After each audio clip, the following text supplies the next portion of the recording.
ऐसी ही बेहतरीन कहानियाँ सुनने के लिए केपी नॉवल चैनल को लाइक, शेयर और सब्सक्राइब करें। आने वाली कहानियों के बारे में जानने के लिए हमारे टेलीग्राम से जुड़ें। लिंक डिस्क्रिप्शन में है। केओस डिवाउरर सिस्टम, अध्याय 431, जी एक मदरशिप पर चुपके से चढ़ना। जब जेरास ने दोनों शवों को जमीन पर गिरते हुए देखा तो ब्लेड तुरंत वापस ले लिया गया। जब उन्हें एहसास हुआ कि वह वास्तव में कौन था तो उनकी आंखें डर से चौड़ी हो गईं। लेकिन जल्द ही उनकी आंखों की रोशनी मंद हो गई और उनका सिर जमीन पर गिर गया। ब्लेड तुरंत बदल गया, एक बार फिर से सामान्य मांस बन गया और जेरास ने दरवाज़ा खोलने से पहले उनके दोनों पैरों को पकड़ लिया और उन्हें अंतरिक्ष यान से बाहर फेंक दिया। ऐसा करने के बाद दरवाज़ा तुरंत बंद हो गया और उसने अंतरिक्ष यान का नियंत्रण अपने हाथ में ले लिया। उसने ज़्यादातर समय अंतरिक्ष यान के पीछे बैठकर बिताया था ताकि वह सीख सके कि अंतरिक्ष यान कैसे संचालित किया जा रहा है। और हालांकि यह वास्तव में पृथ्वी के लिए एक अलग तकनीकी मॉडल था, फिर भी यह इतना मुश्किल नहीं था और उसने तुरंत इसे पकड़ लिया। तुरंत उसकी नज़र रडार पर टिक गई जहां जी एक अंतरिक्ष यान मौजूद होना चाहिए था और तुरंत जेरास भयानक गति से उस दिशा में भाग गया। 30 मिनट से भी कम समय में वह पहले से ही दूरी पर विशाल विमान को देख सकता था और तुरंत जेरास ने अपनी गति दोगुनी कर दी। लेकिन जल्द ही उसके चेहरे पर एक मुस्कान आ गई क्योंकि उसने देखा कि पीक कॉस्मिक रैंक जियारन का समूह अपने हाथों में आग्नेयास्त्रों के साथ निकास पर खड़ा था। ऐसा लग रहा था कि उन्हें आखिरकार जानकारी मिल गई थी। जानकारी वास्तव में तेजी से फैलती है, जेरास ने सोचा और तुरंत बिजली का विशाल स्तंभ बेपरवाही से उसकी ओर आगे बढ़ा। हे, मुझे थोड़ा दिखावा करने दो, खान ने खुद से सोचा और तुरंत उसने नाइट्रो बटन को दबाया और उसने नियंत्रक को पकड़ लिया और एक पूर्ण मोड़ लिया। बूम! तुरंत अंतरिक्ष यान पर विस्फोट करने वाले जियारन की भीड़ के चेहरे पर विजयी मुस्कान थी जो जल्द ही भय में बदल गई क्योंकि उन्होंने अंतरिक्ष यान को देखा जो पहले से ही उनके चेहरे की ओर तेजी से विस्फोट हो जाना चाहिए था। जल्दी करो, रास्ते से हट जाओ, समूह का नेता दहाड़ उठा और अब जाकर जेरास को एहसास हुआ कि जियारन के पैर कितने तेज थे। तुरंत वे सभी वहां से गायब हो गए जहां वे खड़े थे और जगह पूरी तरह से मुक्त हो गई क्योंकि अंतरिक्ष यान अनियंत्रित रूप से मदरशिप के अंदर विस्फोट कर रहा था। धमाका! विनाश के स्रोत से एक भयानक विस्फोट हुआ और आसपास के कुछ जियारन सीधे अंतरिक्ष के शून्य में जा गिरे। तुरंत अंतरिक्ष यान की लहरें दूर हो गईं, एक विशाल बिजली का खंभा उसके अवशेषों से टकराया जिससे जगह के चारों ओर धातु की वस्तुओं के टुकड़े उड़ने लगे और उसमें से बहुत अधिक लपटें निकलने लगीं। सावधानी के साथ 10 जियारन धीरे धीरे अंतरिक्ष यान के अवशेषों की ओर चले गए और अपने चेहरे पर सावधानी के साथ उसे देखते रहे। दूसरा तुरंत एक अंतरिक्ष यान के उच्च अधिकारियों से आया था जो बेस की ओर जा रहा था, जिसे मदरशिप के पास जाने से पहले ही तुरंत नष्ट कर दिया जाना चाहिए था। यह अपनी तरह का पहला था, लेकिन गार्डों ने इस पर बहस करने की हिम्मत नहीं की और जैसे ही उन्होंने अंतरिक्ष यान को देखा तुरंत उसे मारने के लिए आगे बढ़ गए। और अंतरिक्ष यान के अंदर देखने पर वहां कुछ भी मौजूद नहीं था, सब कुछ टुकड़ों में तब्दील हो चुका था। मैं भी इससे बच नहीं सकता था। एडी और मूरे भी उसके साथ मर गए होंगे। दुखद, लेकिन उनकी मौत इसके लायक थी। उच्च अधिकारियों को बुलाओ और उन्हें बताओ कि मिशन सफल रहा। आप इसे साफ करें और सुनिश्चित करें कि ऑपरेशन सामान्य रूप से चले। हाँ सार्जेंट, अन्य 9 अधिकारियों ने कहा और तुरंत काम पर लग गए और वह आदमी बाहर चला गया। अपनी सबसे अजीब कल्पना में भी वह नहीं जान सकता था कि उसके कंधों पर बैठी मक्खी कोई और नहीं बल्कि वह व्यक्ति था जिसे उन्हें नष्ट कर देना चाहिए था। सैकड़ों गार्डों के बीच से गुजरते हुए सार्जेंट मिलो ने अपना सिर ऊंचा किया और विभिन्न अधिकारियों को सिर हिलाया। आखिरकार जिस मिशन को पूरा करने के लिए उन्हें कहा गया था वह सीधे उच्च अधिकारियों की ओर से था। ये बधाई का विषय था कि वह उन्हें पूरा कर पाया। शायद उसे उच्च पद पर पदोन्नति भी मिल जाए, कौन जानता है। तुरंत ही वह अंतरिक्ष यान के सामने वाले बेस के बाहर पहुंचा और विशाल जी एक शहर की बड़ी सड़कों से प्रवेश किया। बगल में खड़ी कार की ओर चलते हुए जहां पहले से ही गार्ड उसका इंतजार कर रहे थे वह प्रस्थान की तैयारी की ओर चला गया, इस बात से अनजान कि अचानक उसके कंधे से मक्खी उड़ गई और दूर चली गई। जेरा के मुंह से सिगरेट की लपटें निकल रही थीं। जैसे ही उसने हलचल भरे बार की ओर देखा उसकी आंखें उसके सामने रखे सिगरेट के पैकेट को खाली नजरों से देख रही थीं। आखिरकार वह जी एक अंतरिक्ष यान में प्रवेश करने में सफल हो गया था। वह जेसन सेलेस्ट्रिया से मिलने के बहुत करीब था और अभी उसकी हर रग में उग्र क्रोध दौड़ रहा था और सिगरेट भी उसे शांत करने में बुरी तरह से काम कर रही थी। अरे भाई, तुम्हें सीट से कोई परेशानी तो नहीं है न? एक पुरुष 11 अचानक उसकी सीट की ओर चला गया। उसके चेहरे पर एक मुस्कान थी जबकि जेरास ने बस सिर हिलाया। कुर्सी को जमीन पर घसीटते हुए पुरुष जियारन ने कुर्सी ली और सीट पर बैठ गया और फिर आवाज लगाए, रुडर की 1 बोतल और 2 कप प्लीज। उसने वेट्रेस को आदेश दिया जिसने जल्दी से चलने से पहले एक प्यारी सी मुस्कान दी। 1 मिनट से भी कम समय बाद और जेरास के सामने एक कांच की बोतल और एक सामने का कप था। तुरंत आदमी ने जेरास के सामने कप में शराब डाल दी। नहीं, मैं शराब नहीं पीता, जेरास ने जवाब दिया और आदमी ने जोर से हंसते हुए कांच का कप उसकी ओर बढ़ा दिया। इस परित्यक्त मदरशिप में रहना और 2 साल से अधिक समय से हर दिन एक ही सड़कों की रखवाली करना, ये सराहनीय है कि आप इस बेकार जीवन को जीने के लिए शराब नहीं पीते। आदमी ने कांच का कप पीते हुए कहा। तुम धूम्रपान करते हो? जेरास ने उससे पूछा और उसने सिगरेट का पैकेट उसकी ओर बढ़ाया और आदमी ने एक सिगरेट पी ली। जेरास ने लाइटर उसके पास फेंका और धुआं जलाया। टेबल से निकलने वाले धुएं की गैस दोगुनी हो गई। तुमने कहा कि जीवन बेकार है। क्या जीवन हमेशा से बेकार नहीं रहा है? अध्याय 432, जियारन के आक्रमण का वास्तविक कारण। तुमने कहा कि यहाँ जीवन बेकार है, क्या जीवन हमेशा बेकार नहीं होता? जेरास ने नाक सिकोड़ते हुए पूछा, जिससे आदमी ने सिर हिलाया। मैं इसका खंडन नहीं कर सकता, लेकिन तुम जानते हो, जीवन में वास्तव में उतार चढ़ाव हो सकते हैं, लेकिन निश्चित रूप से ऐसे समय होते हैं जब इसमें उतार चढ़ाव होते हैं। तुम समझ गए भाई? ओह, तुम्हें पता है, एक समय था, मैं एक खुश पिता था, बस अपनी बेटी और अपनी प्यारी पत्नी की देखभाल कर रहा था। पैतृक भूमि पर एक साधारण गार्ड। तुम्हें पता है, तब जीवन बहुत आसान था। मैं अपनी बेटी और अपनी पत्नी को हर दिन देख पाता था। मैं हर दिन जीवन में मेरे लिए सबसे महत्वपूर्ण चीज़ देख पाता हूँ। तुम्हें पता है, वह एक ऐसा समय था जब जीवन में उतार चढ़ाव थे, लेकिन अब मैं इस भगवान त्यागी मदरशिप पर फंसा हुआ हूँ, जैसे कि यह पहले से ही 3 साल से अधिक समय हो गया हो। अब यही वह समय है जब जीवन वास्तव में नीचे गिर गया, उस आदमी ने कहा, जबकि जेरा के होठों के पास की रेखा थोड़ी मुड़ी हुई थी। तुम सही कह रहे हो, लेकिन क्या किसी ने तुम्हें यहाँ आने के लिए मजबूर किया?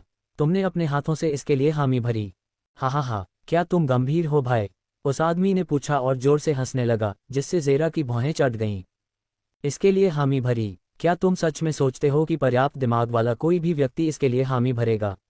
तुम्हें लगता है कि मैं अपने परिवार और अपने कबीले को छोड़कर इस बंजर भूमि पर एक बकवास युद्ध लड़ने के लिए आऊंगा? मुझे तो ये भी नहीं पता कि मेरा नाम किससे मिलता जुलता है, जिम ने पूछा और शराब का प्याला पकड़कर एक और गिलास पी लिया। हाँ, कमजोरों के पास कोई विकल्प नहीं होता भाई, ये सच है। जब मुझे बताया गया कि मैं एक महत्वपूर्ण मिशन पर जा रहा हूँ, उन्होंने मुझे बस इतना ही बताया। मुझे कभी भी यह अंदाज़ा नहीं था कि हम निचले क्षेत्र में आएंगे। आदेश तो आदेश ही होता है। मैं ये पूछने की स्थिति में नहीं हूं कि हम कहाँ जा रहे हैं। ये प्रकृति का एक स्वाभाविक नियम है, जिम ने उत्तर दिया, जबकि जेरास ने अपनी आंखें दूसरी ओर मोड़ने से पहले उसकी ओर देखा। ये वास्तव में दुखद है कि आप जैसे शीर्ष ब्रह्मांडीय रैंक के पास ये पूछने का भी विकल्प नहीं है कि आप अगले मिशन में कहाँ भाग लेंगे, है न? जेरास ने पूछा। उस व्यक्ति पर जरा भी विश्वास नहीं हुआ। ये स्वाभाविक ही है। तुम्हें पता है, ऊपरी क्षेत्रों में बेहतरीन प्राचीन रक्तरेखाओं वाले विलक्षण लोग होते हैं और दुनिया के प्राकृतिक सार से बने प्राणी होते हैं। हमारे जैसे बेकार लोग जो 50 से अधिक वर्षों के बाद भी गैलेक्सी रैंक तक नहीं पहुंच पाते, उन्हें बेकार माना जाता है। केवल गैलेक्सी रैंक के लोगों के पास ही अपने आदर्शों को बताने की योग्यता होती है। शीर्ष ब्रह्मांडीय रैंक के लिए वह हत्या की भीख मांगेगा। हे, जिम ने उत्तर दिया, जेरास की आंखों में चमकती चमक के बारे में नहीं जानते हुए। शीर्ष ब्रह्मांडीय रैंक को भी बेकार माना जाता है। आखिर ऊपरी क्षेत्र में क्या गड़बड़ है? जेरास ने सिगरेट को चूमते हुए और मुंह से धुआं छोड़ते हुए खुद से सोचा। और अब तक तुम कड़ी मेहनत कर रहे हो, बिना ये जाने कि तुम किस लिए काम कर रहे हो। क्या अब तुम मिशन को समझ गए हो? जेरास ने पूछा जब उसने जिम को आधी बोतल खत्म करते हुए देखा और अब उससे बियर की बदबू आ रही थी। बेशक, मुझे ये लगभग 1 साल पहले पता चला था। क्या यह ऊपरी क्षेत्र के प्रोडिसीज युद्ध के बारे में नहीं है जो अब से सिर्फ 2 महीने बाद ऊपरी क्षेत्र में होने वाला है? जिम ने कहा और वह पूरी तरह से तिरस्कार में खुद से दूर खड़ा था। ओह सच में? हाँ, कबीला इस साल ऊपरी क्षेत्र के प्रोडिसीज युद्ध में भाग लेगा, लेकिन उन्होंने कहा कि उनके पास कबीले के मौजूदा प्रतिभाशाली लोगों में से कोई भी ऐसा नहीं है जिसकी रक्तरेखा शुद्धता स्कैनर का उपयोग करने पर 70% रक्तरेखा शुद्धता हो। अजीब बात यह है कि ब्लडलाइन स्कैनर किसी ऐसे व्यक्ति को स्कैन करने में सक्षम था जिसके पास पर्याप्त ब्लडलाइन थी जो 70% तक पहुंच गई थी। मजेदार बात यह है कि वे इसे इस भगवान छोड़े गए बंजर भूमि पर ट्रैक करते हैं। 70% ब्लडलाइन शुद्धता वाला एक जीनियस इस भगवान छोड़े गए स्थान पर मौजूद है। यह एक कमल की तरह है जिसे गंदगी के एक टुकड़े के अंदर रखा गया है। छी, जेरास ने खुद से कहा। वह अच्छी तरह से जानता था कि वह व्यक्ति कोई और नहीं बल्कि गया शिरोन ही होना चाहिए। तो फिर तुम उस व्यक्ति को क्यों नहीं उठा लेते और हम अपने स्वामी के पास वापस चले जाते हैं? हमें उस बदकिस्मत विदेशी जाति पर युद्ध क्यों करना है जिसके पास जीनियस हैं? क्या उन्होंने उसे छोड़ने से इनकार कर दिया? जेरास ने पूछा। वास्तव में उन्होंने ऐसा नहीं किया। आखिरकार हमने वादा किया था कि हम उसकी ताकत को बेहतर बनाने में मदद करेंगे। बंजर भूमि के इन लोगों ने भी यही माना। लेकिन उच्च अधिकारियों की एक अलग योजना है। वे चाहते थे कि जीनियस अपनी पूर्व जाति के बारे में सब कुछ भूल जाएं और यह विश्वास करें कि उसका पालन पोषण और लालन पालन हमने किया है। संक्षेप में, वे नहीं चाहते कि वह किसी भी तरह से परिचित हो या अपनी असली जाति को भूल जाए। इसलिए ऐसा करने के लिए उन्होंने इस दुनिया से बची हुई विदेशी जाति को मिटाने और फिर उसकी यादों को मिटाने का फैसला किया। इस तरह वह कभी भी अपने पूर्व कबीले को नहीं हटा पाएगी। और जब हमने ऐसा किया तो जिस एलियन को हम नीचा समझते थे वह बहुत ताकतवर निकला। उन्होंने न केवल उस तरह के एलियन को वापस ले लिया, बल्कि उन्होंने हमें उनकी दुनिया से बाहर भी उड़ा दिया। हे, क्या ये हास्यास्पद नहीं है? जिम ने नशे में हंसते हुए कहा, जबकि ज़ेरास हंसा। ईमानदारी से कहूं तो यह वाकई मज़ेदार है। प्रोडिजीज युद्ध कार्यक्रम में भाग लेने के लिए 70% रक्तरेखा शुद्धता वाले जीनियस को पुनः प्राप्त करने के लिए इतनी सारी परेशानियां। क्या ये कार्यक्रम इसके लायक है? ज़ेरास ने भौहें चढ़ाते हुए पूछा। उसे लगा कि उसे ऊपरी क्षेत्र से निचले क्षेत्र में यात्रा करनी होगी, हजारों जियारन की जान जोखिम में डालनी होगी और खूनी युद्ध लड़ना होगा। ये सब बहुत ज्यादा लगता है। प्रोडिजीज युद्ध, ये प्रोडिजीज युद्ध है जिसके बारे में हम बात कर रहे हैं। अगर हमारे जैसे कबीले इसे जीत सकते हैं तो हम अपनी सामान्य ग्रेड रैंकिंग से आगे बढ़ पाएंगे और भविष्य में एक अमर क्षेत्र विशेषज्ञ बन पाएंगे। हमारी जाति की शुरुआत से लेकर अब तक अमर क्षेत्र विशेषज्ञ कभी नहीं दिखाई दिया है। भले ही हमें पूरे निचले क्षेत्र को नष्ट करना पड़े, यह इसके लायक होगा। अध्याय 433, ज़ेरास को उड़ा देने वाली प्रणाली, एक लोमड़ी से भी ज्यादा चालाक इकाई। सच में? ज़ेरास ने चौंक कर पूछा, क्योंकि उसने जिम की ओर देखा जिसने उस पर पूरा भरोसा जताते हुए यह बात कही थी। बेशक, प्रोडिजी का युद्ध हमारे लिए अपने कबीले के ग्रेड को बेहतर बनाने और ऊपरी क्षेत्रों में बेहतर स्तर पर आगे बढ़ने का एकमात्र तरीका है। रैंकिंग में ऊपर जाने का मतलब होगा ज्यादा सुरक्षा, युवाओं की ताकत को बेहतर बनाने के लिए ज्यादा खेती के संसाधन और ज्यादा खेती करने वाले जो हमारी समृद्धि सुनिश्चित करेंगे। ये बहुत अच्छा लगता है। और कैसे प्रोडिजी युद्ध आपको एक अमर क्षेत्र विशेषज्ञ देता है जो आपको स्तर ऊपर ले जाएगा और यह सब हासिल करने योग्य बना देगा। ज़ेरास ने एलियन के नशे का अपने फायदे के लिए इस्तेमाल करने की कोशिश करते हुए और भी ज्यादा जांच की। ये वास्तव में सरल है। प्रोडिजी का युद्ध उन परिवारों द्वारा आयोजित किया जाता है जो रैंकिंग में और भी ऊपर हैं। यह ऊपरी क्षेत्रों के भगवान के बच्चों के रैंकर्स द्वारा आयोजित किया जाता है। ऊपरी क्षेत्र में 3 सबसे शक्तिशाली संप्रदायों में से कुछ का संग्रह, दिव्य युद्ध संप्रदाय, दिव्य ईथर संप्रदाय और हजार परिवर्तन संप्रदाय। ये 3 संप्रदाय ऊपरी क्षेत्र के सर्वोच्च संप्रदायों में से एक हैं। और विलक्षण युद्ध का आयोजन उनके द्वारा किया जाता है। यह आयोजन उनके संप्रदायों की ओर एक प्रवेश कार्यक्रम है। ओह, आपका मतलब उनके स्कूलों में प्रवेश के लिए एक परीक्षा जैसा कुछ है? ज़ेरास ने भौहें चढ़ाते हुए पूछा। बिल्कुल, संप्रदाय अपने प्रत्येक छात्र को 500 साल से भी कम समय में अमर क्षेत्र विशेषज्ञ में बदलने की अपनी क्षमता का दावा करता है। अगर हमारा कोई अपना संप्रदाय में प्रवेश कर सकता है तो 500 साल से भी कम समय में हमारे पास अपनी ही जाति का अमर क्षेत्र विशेषज्ञ होगा और हम ऊपरी क्षेत्र में रैंक करने में सक्षम होंगे, जिम ने समझाया और ज़ेरा की आंखें चमक उठीं। अब वह पूरी तरह से समझ गया था, कारण कि जियारन पृथ्वी पर आक्रमण करने के लिए यहाँ क्यों आते हैं। लेकिन सबसे पहले हमें जिस किसी को भी साइन अप करना है उसके लिए 70% रक्तरेखा शुद्धता की आवश्यकताएं पूरी करनी होंगी। तो सच तो यह है कि हम सभी यहाँ खूनी युद्ध के लिए नहीं आए हैं। हम यहाँ एक ऐसे जीनियस को खोजने आए हैं जो प्रोडिजीज युद्ध की क्षमता को पूरा कर सके और इसलिए हमें रैंक दे सके। ज़ेरास ने चौंक कर पूछा। जिम ने सिर हिलाया, जिसने एक और कप पी लिया। हाँ, इसीलिए हम वर्तमान में यहाँ फंसे हुए हैं, एक बेवकूफ़ युद्ध लड़ रहे हैं। हम यहाँ युद्ध के लिए नहीं आए हैं, हम यहाँ अपने कबीले के ग्रेड को बेहतर बनाने आए हैं। लेकिन कोई गलती नहीं होनी चाहिए। हमें जिस जीनियस को चुनना चाहिए वह ऐसा होना चाहिए जो वास्तव में हमारे कबीले के लिए सब कुछ दिल से चाहता हो, जो कबीले का बहुत सम्मान करता हो और उस पर विश्वास करता हो, न कि बदला लेने वाला जो उसे उसकी जाति से दूर ले जाने का दोष देता हो। इसलिए हमें इन सभी एलियंस से छुटकारा पाना चाहिए और फिर उसकी याददाश्त को मिटा देना चाहिए। या हो सकता है कि जब उसकी ताकत बढ़ने से हमारी सीमाएं सीमित हो जाएं और वह हमारी ओर नज़र डाले तो ये हमारे लिए उल्टा पड़ सकता है, फिर हम बर्बाद हो जाएंगे। जिम ने कहा जब वे दोनों अपनी सिगरेट पी रहे थे। कमरे में धुआं फैल रहा था। मुझे लगता है कि हमारे रेस को रैंक करने के लिए मेरे पास एक बेहतर विचार है, जिसमें कोई खून खराबा न हो और सिरदर्द न हो। ज़ेरास ने मुस्कुराते हुए अपने सामने खड़े आदमी को देखते हुए कहा। ओह हाँ, और वह क्या है? क्यों न हम 70% ब्लडलाइन शुद्धता वाले किसी दूसरे व्यक्ति को खोज लें? ज़ेरास ने पूछा, जब उसने देखा कि जिम अपनी राह पर रुक गया और अपना कप नीचे रखने से पहले ज़ेरास को एक नज़र से देखा, जैसे कह रहा हो, क्या तुम बेवकूफ़ हो? ठीक है, किसी दूसरे व्यक्ति को खोजो जिसकी ब्लडलाइन शुद्धता 70% हो। क्या तुम्हें लगता है कि हमने पहले ही उस व्यक्ति को खोजने की कोशिश नहीं की है? हमारी रेस में 10 लाख से ज्यादा जीनियस हैं, फिर भी उनमें से किसी की भी ब्लडलाइन शुद्धता 55% तक नहीं पहुंची है। 70% की तो बात ही छोड़िए। अगर ऐसा कोई व्यक्ति होता तो आपको लगता है कि वह अपने पीछे किसी परिवार के बिना घूम रहा होगा, और अगर असंभव रूप से उसके पीछे कोई परिवार नहीं है तो आपको लगता है कि कोई दूसरा परिवार उसे पहले ही पकड़कर अपने परिवार में नहीं ले लेगा। हमें कहाँ से कोई मिल सकता है? जिम ने उसके चेहरे पर असहाय भाव के साथ उसे देखते हुए पूछा, जब अचानक उसके खाने से उठते ही उसके डिवाइस से अलार्म बज उठा। ओह, ड्यूटी ने फिर से एक को बुलाया है।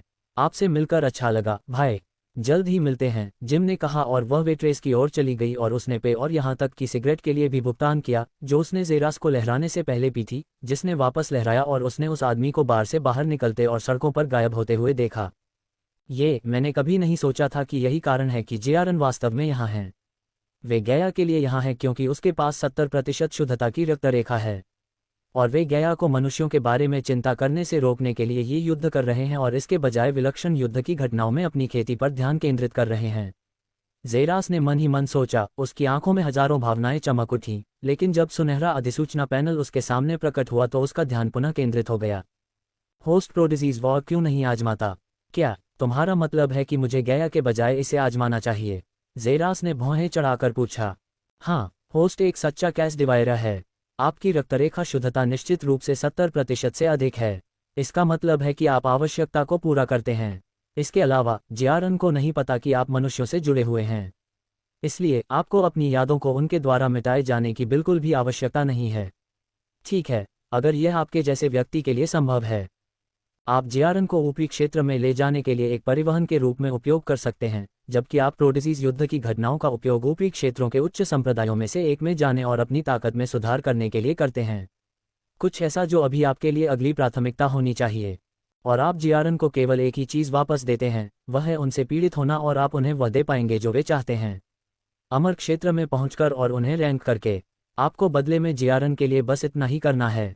चाहे कुछ भी हो, यह आपके लिए जीत जीत है, सिस्टम ने कहा, और जेरा के जबड़े जमीन पर गिर गए। उसके दिमाग में यह विचार बिल्कुल भी नहीं आया था और सिस्टम ने पहले से ही सब कुछ प्लान कर रखा था। जेआरएन के सामने झुकना और उन्हें उसे लेने देना, और वह इसे अपने असली मूल में वापस जाने के अवसर के रूप में उपयोग करेगा और साथ ही अपने विकास को सुरक्षित करने का तरीका भी खोज पाएगा। यह एक चालाक योजना थी। अध्याय 434, एक जोखिम भरा कदम उठाना। यह एक व्यवहार्य योजना है, बहुत लुभावना भी। फिर भी ऐसा होने की कुछ संभावनाएं हैं, जेरा ने खुद से सोचा, क्योंकि उसने इसके बारे में अच्छी तरह से सोचा था। सबसे पहले उसके ऊपरी क्षेत्र में जाने का तथ्य था। सिस्टम यही चाहता था क्योंकि उसे लगा कि जेरा के जल्दी से मजबूत होने का यही एकमात्र तरीका है। उसे किस कारण से मजबूत होने की आवश्यकता थी उसे इसकी जानकारी नहीं है, लेकिन कैश डिवाइडर की असंख्य क्षमताओं को देखते हुए उसे वास्तव में नहीं लगता था कि किसी को उसे यह बताने की आवश्यकता है कि उसे मजबूत होने की आवश्यकता क्यों है। जेरास खुद ऊपरी क्षेत्र में क्यों जाना चाहता था? इसका कारण उम्मीद थी कि वह अपने कबीले को खोज सके, जिसकी जानकारी अभी भी सेलेस्ट्रिया परिवार के कुलपति जेसन सेलेस्ट्रिया के हाथों में है। उस जानकारी को प्राप्त किए बिना जेरास कहीं नहीं जा सकता। तीसरे हैं जेआरएन खुद। क्या वे उसे स्वीकार करने के लिए तैयार होंगे जब उन्होंने अभी अभी अपने ही लगभग 2000 लोगों को मार डाला था? वह पहले से ही मूल रूप से उनका दुश्मन था, उसके लिए उनका विश्वास प्राप्त करना कैसे संभव था? फिर भी वह ये भी जानता था कि वे उसके लिए ऊपरी क्षेत्र तक पहुंचने का पक्का रास्ता थे। अगर वहां पहुंचना इतना आसान होता तो निचले क्षेत्रों के पृथ्वीवासी पहले ही ऊपरी क्षेत्रों में चले गए होते। अगर वह एक सदी से ज्यादा समय खुले दरवाजे की तलाश में बर्बाद किए बिना ऊपरी क्षेत्रों में जाने को तैयार था तो जेआरएन उसके लिए पक्का दांव था। मेरे दिमाग में अब बहुत कुछ चल रहा है, लेकिन फिर भी मेरी प्राथमिकता नहीं बदलती। मुझे जेसन सेलेस्ट्रिया को ढूंढना है और उसके मुंह से पूरी सच्चाई उगलवानी है, जेरास ने अपनी सीट से उठने और बाहर निकलने से पहले कहा। योजक चिन्ह। उन्होंने कहा कि उसका अंतरिक्ष यान जी एक मदरशिप से टकरा गया और वह मर गया, यहाँ तक कि उसकी राख भी नहीं बची। ये शब्द हॉल के सन्नाटे में लगातार गूंज रहा था, जहाँ हरे रंग के बहते हुए वस्त्र पहने 3 प्राणी दिखाई दे रहे थे। हाँ, उसका अंतरिक्ष यान जी एक स्पेसशिप से टकरा गया और अब हम उसे मृत मान सकते हैं। उसके पीछे उसकी राख के अलावा कुछ नहीं बचा है। हाँ, ये सच है, बिल्कुल सच। उन शब्दों का मजाक उड़ाने वाला लहजा छिपा नहीं जा सकता था, क्योंकि वे पहले से भी ज्यादा जोर से गूंज रहे थे। और तुम्हें इतना यकीन क्यों है कि वह अभी मरा नहीं है, रोरी? तुम्हें दुश्मन पर इतना भरोसा क्यों है? स्त्री की आवाज, जिसे सिल्विया की आवाज कहना सुरक्षित होगा, गूंजी। उसने मेरे क्षेत्र को तहस नहस कर दिया। उसने न केवल मेरे 500,000 योद्धाओं के आत्मारक्षकों को देखा, बल्कि उन सभी को भी हरा दिया और मेरे क्षेत्र से बाहर निकल गया। और वह सिर्फ बाहर नहीं निकला, वह पहले से ज्यादा मजबूत होकर उभरा। यह एक ऐसा राक्षस है जो हर लड़ाई के साथ मजबूत होता जा रहा है। और तुम मुझे बताना चाहती हो कि वह अंतरिक्ष यान दुर्घटना में मर गया। क्या तुम्हें लगता है कि गैलेक्सी रैंक के साधक अंतरिक्ष दुर्घटना में मर सकते हैं? रॉरी ने जोर से चिल्लाकर कहा कि ठंडी दीवार के जरिए उसके शब्द की गूंज उनके दिमाग में साफ साफ गूंज रही थी और उसका तथ्य उनके अस्तित्व में गहराई से समा रहा था। ये वाकई संदिग्ध है। अरे सिल्विया, जब तुमने जेसन को इसके बारे में बताया तो उसने क्या कहा? क्या उसे कोई सुराग था? डार्वे ने पूछा, जो उनमें से सबसे शांत था। नहीं, उन दोनों ने कहा कि उन्होंने पहले कभी ऐसे इंसान के बारे में नहीं सुना था। ये केवल इस तथ्य को पुख्ता करता है कि वह इंसान नहीं है, सिल्विया ने जवाब दिया, जिससे डार्वे की सांस फूल गई। ये सिर दर्द है। अगर वह रॉरी के साथ चालें बदल सकता है और अंत में फिर भी भाग सकता है, उसे पकड़ना लगभग असंभव होगा। लगता है मुझे उसे खोजने के लिए अपनी कर्मिक आंखों का उपयोग करना होगा, डार्वे ने कहा, जैसे ही वह सीट से सीधा बैठा और अपने माथे पर बंधी आंखों की पट्टी हटाने के लिए तैयार हुआ।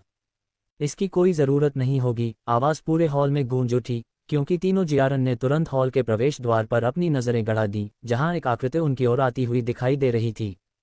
जेरास के अलावा कोई नहीं, बल्कि उसका मानव रूप। तुम कमीने! रॉरी जोर से दहाड़ते हुए जेरास के सामने आया। उसके हाथ अंतरिक्ष के ताने बाने को चीर रहे थे और उसके सिर को जोर से दबाने की कोशिश कर रहे थे, लेकिन जब आदेश उसके कानों में पड़ा तो वह रुक गया। रुको! डार्वे जोर से दहाड़ता हुआ बोला। उसके मुंह से निकली शॉकवेव रॉरी से टकराए और जेरास के हाथ उसे छूने से पहले ही उसे उड़ाकर दूर ले गई। जमीन हिलने लगी जैसे कोई विशालकाय व्यक्ति जमीन पर गिर रहा हो। रॉरी ने जोर से अपने पैरों के पिछले हिस्से को जमीन पर पटका और खुद को रोक लिया।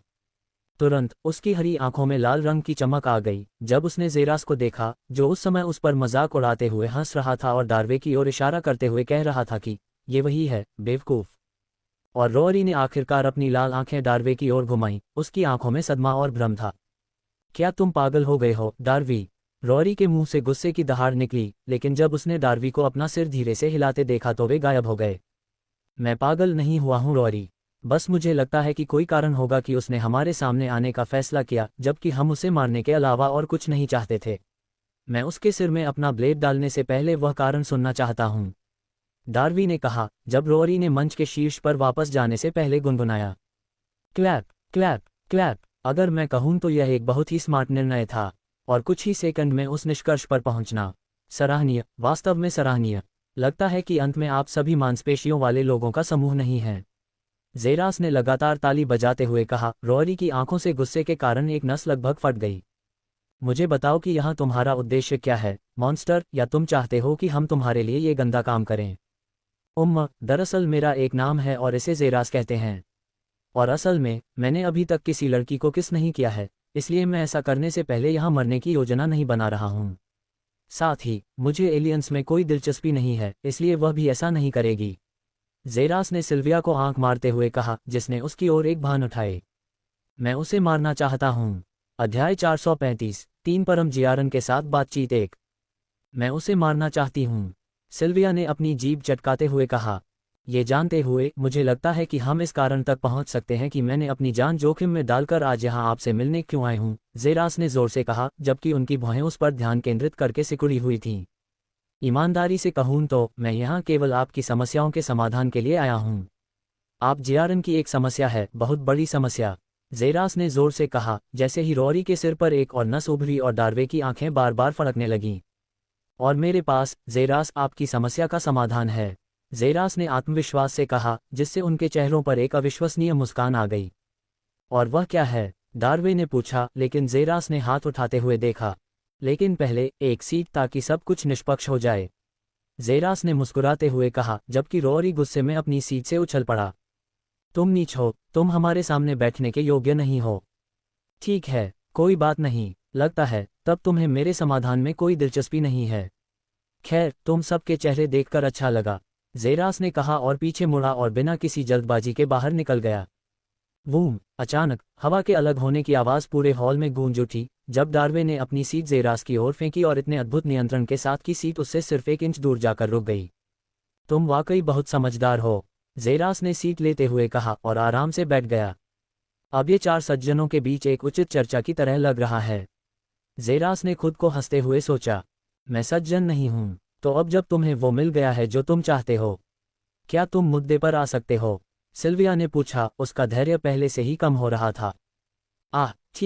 ठीक है, ज़ेरास ने कहा और तुरंत वह सीधा बैठ गया। उसकी चंचलता तुरंत गायब हो गई और वह एक समझदार अराजकता भक्षक के स्वाभाविक दबाव को विकीर्ण करने लगा। एक ऐसा बदलाव जो इतना ध्यान देने योग्य था कि 3 जियारन भी बता सकते थे। यह अब वह राक्षस था जो उनके लोगों को बेतहाशा मार सकता था। मुझे पता चला है कि तुम जियारन निचले लोकों में क्यों आए हो। ऐसा कहा जाता है कि तुम प्रोडिजीज वॉर इवेंट में भाग लेने के लिए एक व्यक्ति की तलाश कर रहे हो। कोई ऐसा व्यक्ति जिसकी रक्तरेखा शुद्धता 70% से अधिक हो। और किस गद्दार ने तुम्हें यह बताया? रॉरी ने जोर से पूछा, जबकि ज़ेरास ने उस पर अपनी आंखें घुमाईं। तुम सच में मांसपेशियों वाले हो। वे कैसे जानेंगे कि मैं एक इंसान हूं और उनके जैसा जियारन नहीं? क्या तुम भूल गए हो कि तुम मुझे क्यों काटना चाहते हो? ज़ेरास ने उसे मूर्ख की तरह देखते हुए पूछा, जबकि रॉरी की भौहें सिकुड़ गईं और उसने अपने दिमाग में सब कुछ गिन लिया। फिर वह अपनी सीट पर वापस बैठ गया, असंतोष में बड़बड़ाते हुए। और तुम, एक हत्यारे ने अचानक हमारी मदद करने का फैसला क्यों किया? तुम हमारी मदद करने की योजना कैसे बना रहे हो? इसके बजाय डी आरवे ने पूछा, जबकि ज़ेरास ने आर्मरेस्ट पर अपनी उंगली टैप की। तुम देखते हो कि तुम मेरे बारे में बहुत कुछ नहीं जानते हो। मैं एक बहुत ही दयालु अस्तित्व हूँ। बकवास। दयालु, मेरी गांड। तुम्हारी हत्याओं की संख्या पहले से ही 2000 जियारन तक जा रही है। रॉरी ने जोर से दहाड़ लगाई और ज़ेरा की चिड़चिड़ाहट आखिरकार अपने चरम पर पहुंच गई। क्या तुमने अपने जीवन काल में 100 गुना अधिक लोगों को नहीं मारा है? या क्या तुम्हें लगता है कि मैं नहीं जानता कि तुम्हारे क्षेत्र में वे योद्धा उन लोगों की आत्माएं हैं जिन्हें तुमने मारा है? ज़ेरास ने पूछा, जबकि रॉरी के चेहरे पर सदमा दिखाई दिया। तुम्हारे क्षेत्र में कुल 600,000 योद्धा आत्मा रक्षक हैं। उनमें से हर एक ऐसा जीवन है जो कभी जिया था। तुम कमीने कुल 600,000 आत्माओं को मार चुके हो और अब तुम अपने 2000 लोगों को मारने के लिए मेरी नाक पर अपनी शैतानी उंगली रख रहे हो। क्या तुम सच में इतने मांसल हो? ज़ेरास ने गुस्से में अपने सिर पर नस चढ़ते हुए पूछा। वह रॉरी जैसे घटिया लोगों से नफरत करता था जो ऋषि होने का दिखावा करते थे। उस आदमी ने पहले ही 600,000 से ज्यादा आत्माओं को मार डाला था, फिर भी उसने उसे बार बार राक्षस कहा क्योंकि उसने 2000 को मार डाला था। वह कितना हास्यास्पद हो सकता है? मैंने जितनी भी आत्माएं ली हैं, उनके लिए मेरे पास एक महत्वपूर्ण कारण है। तुम्हारे विपरीत जिसने निर्दोष नागरिकों को मार डाला। रॉरी ने बचाव किया और ज़ेरास ने मजाक उड़ाते हुए हंसा। एक अच्छा कारण आप कहते हैं। आप एक के बाद एक दुनिया में जाते हैं, अपने अच्छे उद्देश्य के कारण उन्हें मारते हैं। आपने सभी मनुष्यों का वध करने का फैसला किया ताकि उनमें से एक का उचित ब्रेन वॉश हो सके। आपने यहाँ आने के रास्ते में कितनी जातियों को मार डाला, सिर्फ एक अच्छे उद्देश्य के लिए। और अब मैं आपके लोगों को मारने के लिए एक राक्षस हूँ। जब आपने पहली बार मेरे क्षेत्र पर आक्रमण किया था, मुझे क्या करना चाहिए? बैठो और देखो कि तुम मेरी अनोखी क्षमता के कारण मुझ पर प्रयोग कर रहे हो। और अगर मैं मर जाता हूं तो यह एक योग्य मृत्यु होगी, क्योंकि तुम अपने स्वयं के महान भलाई के लिए मरोगे। ज़ेरास ने पूछा, जबकि तीनों जियारन चुप रहे। बस बहुत हो गया, अपनी बात जारी रखो, डार्वे ने बीच में टोका। मैं ऐसा करता अगर यह बेवकूफ़ हर पल मुझे बीच में रोकना बंद कर दे। ज़ेरास ने बेरहमी से मजाक किया, जबकि रॉरी के चेहरे पर नसें उभर आईं। तुम्हारा टुकड़ा, बस बहुत हो गया रॉरी। यह आदेश रॉरी के कान में किसी और ने नहीं बल्कि डार्वी ने दिया था, जिसने उसे एक घातक गंभीर नज़र से देखा। अब और कुछ नहीं, रॉरी, डार्वी ने कहा और अपनी सभी 6 आंखें बंद कर लीं। उसके हाथ उसके माथे पर थे। तुम एलियन का साथ क्यों दे रहे हो, डार्वी? उसने हमारे लोगों को मार डाला। रॉरी ने गुस्से में जोर से दहाड़ लगाई और धीरे धीरे डार्वी खड़ा हो गया और धीरे धीरे रॉरी की ओर बढ़ा। उसके चेहरे पर एक उदासीन भाव था। जब हमने कबीले को छोड़ा, रॉरी, क्या तुम्हें लक्ष्य याद है? हमें 70% की रक्तरेखा शुद्धता वाले व्यक्ति को वापस लाना है, जो बहुत आभारी है और हमारी मदद करने को तैयार है। हमने उसे पा लिया है, लेकिन उसे हमारे प्रति ऋणी रहने देने के लिए हमने उसके लोगों को मारने और उसकी याददाश्त को बदलने का विकल्प चुना है, ताकि वह हमें उसकी खतरनाक जाति से बचाने के लिए आभारी हो। ये पवित्रता नहीं है, रॉरी। और अब उन्होंने खुद को उस अवरोध में बंद कर लिया है और हमने उस अवरोध को तोड़ने की कोशिश में करीब 2 साल बिता दिए हैं। क्या आपको लगता है कि जब हम उस अवरोध को तोड़ देंगे तो इंसान बस बैठ जाएंगे और हमें उनके सिर काटने देंगे? क्या आपको लगता है कि वे बस बैठे रहे और कुछ नहीं किया, बस हमें अवरोध तोड़ते हुए देखते रहे? जवाब दो, रॉरी। अध्याय 436, द अल्टीमेट जियारन को चौंका देना। मुझे जवाब दो, रॉरी। लेकिन जवाब है नहीं। हम मजबूत हैं, लेकिन जब इंसान सब कुछ जोखिम में डालने का फैसला करते हैं जिसके लिए उनके पास कोई कारण नहीं होता। आपको क्या लगता है कि हमारे लोगों का क्या होगा? आपको लगता है कि वे सुरक्षित रहेंगे। आपको लगता है कि केवल 2000 लोग मरेंगे। आपको लगता है कि एथरिस्टन हमारी आखिरी लड़ाई में पूरी ताकत से लड़ रहा था। अगर एथरिस्टन को मौत की संभावना का सामना करना पड़ता है तो हम में से एक निश्चित रूप से उसके साथ मर जाएगा। अगर आपको नहीं पता तो हमारी आधी से ज्यादा ताकत तबाह हो जाएगी। जब इंसानों ने सब कुछ जोखिम में डालने का फैसला किया, रॉरी के चेहरे पर बदलाव आते ही डार्वरी गुस्से में दहाड़ने लगा। यह असंभव है। जब आप सिर्फ अपनी मांसपेशियों से सोचते हैं तो यह असंभव कैसे नहीं हो सकता।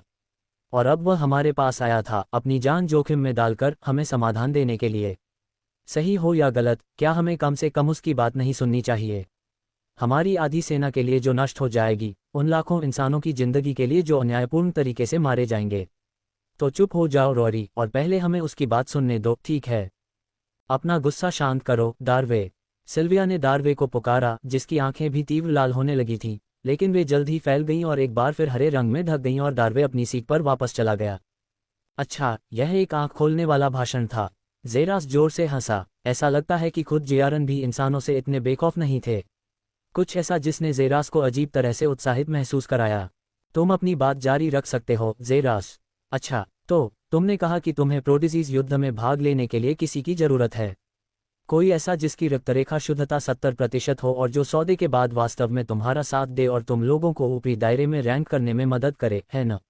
ज़ेरास ने पूछा। इस बार सिल्विया ने जवाब दिया। हाँ, यही तो हम वाकई चाहते हैं। अच्छा, मेरे पास इसका समाधान है, ज़ेरास ने आत्मविश्वास से कहा।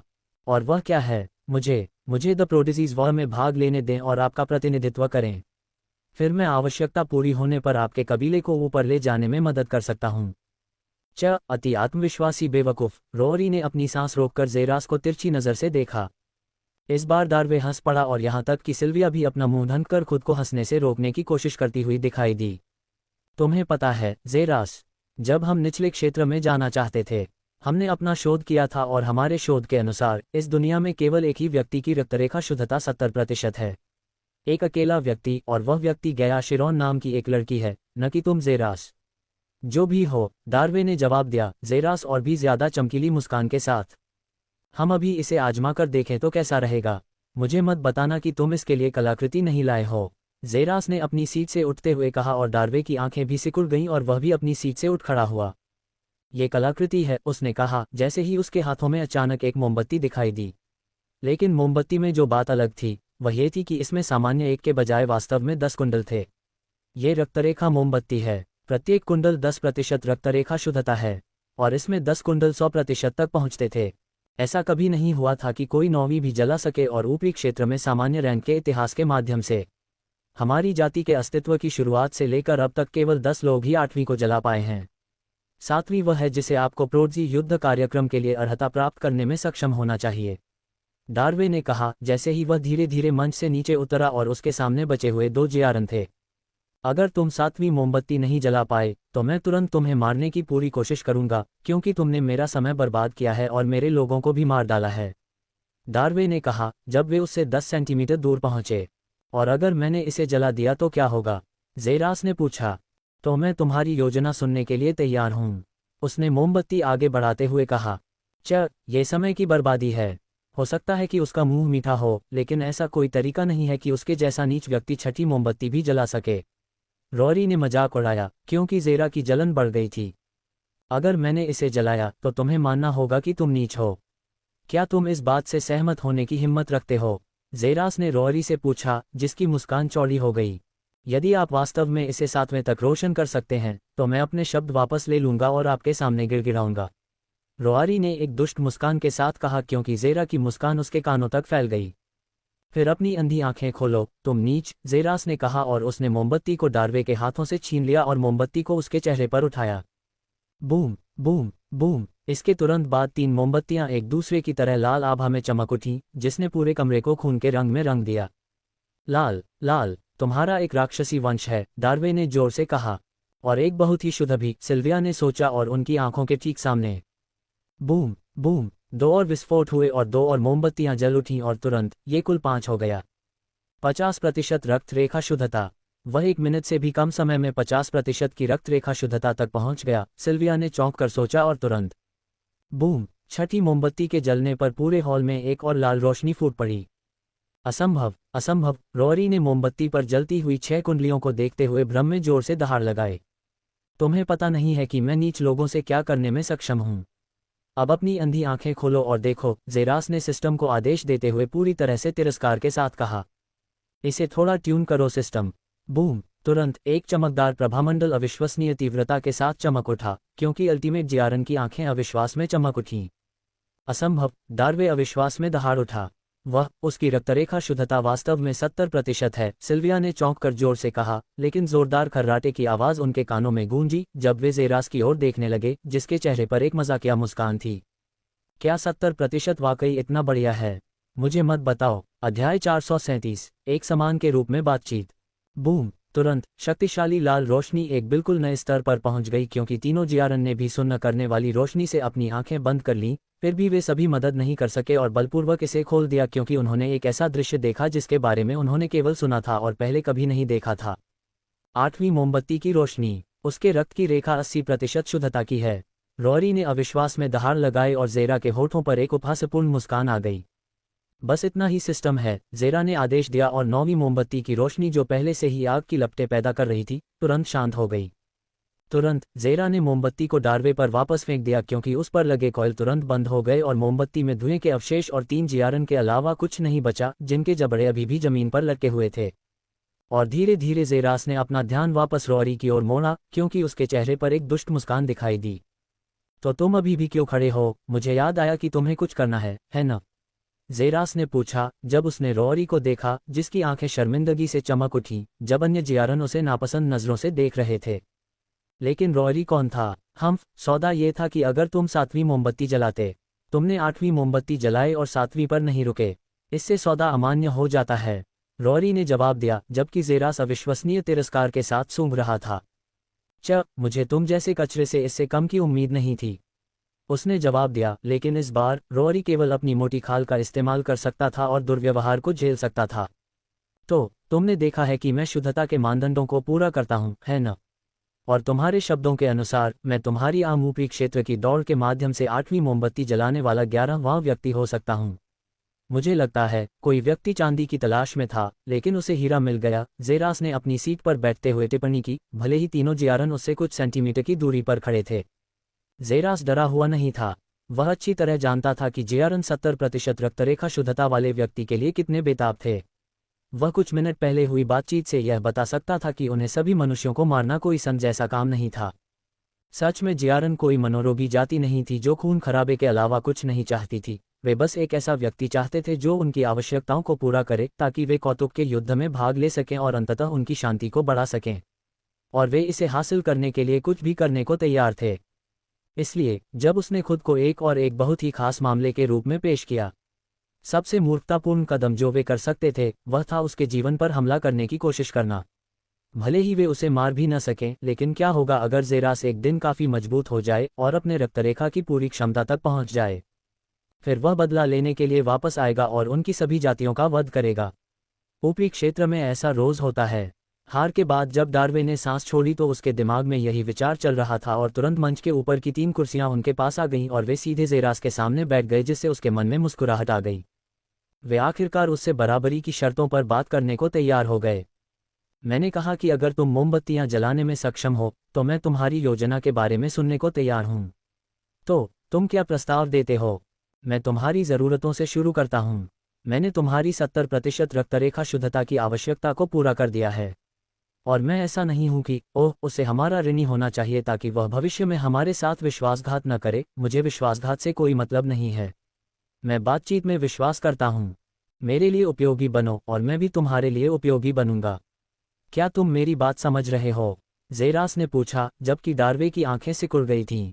मनुष्यों के साथ युद्ध का मुख्य उद्देश्य यह था कि गया स्मृति सुधार के माध्यम से उनके प्रति ऋणी रह सके। लेकिन जेरास एक लापरवाह व्यक्ति था। वह किसी से भी बिल्कुल भी जुड़ा हुआ नहीं था। उन दोनों को एक साथ जोड़ने वाला कुछ भी नहीं था। इस बात की कोई गारंटी नहीं थी कि वह भविष्य में उन्हें धोखा नहीं देगा। संक्षेप में, तुम पर भरोसा करना बहुत मुश्किल है, तुम्हें पता है न? डार्वे ने कहा, जबकि जेरास ने कंधे उचका दिए। तुम किसी ऐसे व्यक्ति पर पूरी तरह से भरोसा करना मूर्खता होगी जो बिना पलक झपकाए तुम्हारी लगभग 2000 जातियों का वध कर सकता है, उसने कहा, जबकि जियारन के चेहरों पर अजीब भाव दिखाई दिए। तुम सभी सच्चाई से डरते हो जो मैं नहीं हूं। तुम जबरदस्ती भूलने की कोशिश कर रहे हो, लेकिन इससे याद और मजबूत हो जाती है। तुम्हें पता है यह मेरी ही साजिश हो सकती है। तुम्हें पता है कि मैं उस विलक्षण व्यक्ति के युद्ध कार्यक्रम में भाग लेना चाहूंगा और अंततः अमर क्षेत्र में पहुंचूंगा ताकि मैं तुम सभी का वध कर सकूं और तुम्हें ब्रह्मांड के चेहरे से मिटा सकूं। जैसे, कौन जानता है, अगर तुम इसके बारे में सोचो तो यह असंभव नहीं है। ज़ेरास ने कंधे उचकाते हुए जवाब दिया, क्योंकि जियारन के चेहरे और भी सिकुड़ गए। तो मेरे साथ एक सौदा करना जोखिम भरा है। तुम उस तथ्य को ऐसे नहीं टाल सकते जैसे कि यह कुछ भी नहीं है और भविष्य में उसे संदेह भरी आंखों से देख रहे हो। चलो सब कुछ सीधे सीधे बताते हैं, और इसलिए कोई अविश्वास या ऐसा कुछ नहीं होगा। तुम मेरी बात समझ रहे हो। तुमने जो कुछ भी कहा वह सच है, और इसलिए हमारे लिए तुम पर भरोसा करना और भी मुश्किल है। हमें क्या पता है कि तुम अंत में हमें धोखा नहीं दोगे? डार्वे ने पूछा, और रॉरी दहाड़ने ही वाला था, लेकिन जब ज़ेरास ने उस पर अपनी आंखें सिकुड़ी तो वह रुक गया। अच्छा, तुम्हें बस ये सुनिश्चित करना है कि मैं तुम्हें धोखा न दूं। मेरे पास ऐसा करने का कोई कारण नहीं है। जैसा कि मैंने पहले कहा, मेरे पास एक दयालु आत्मा है।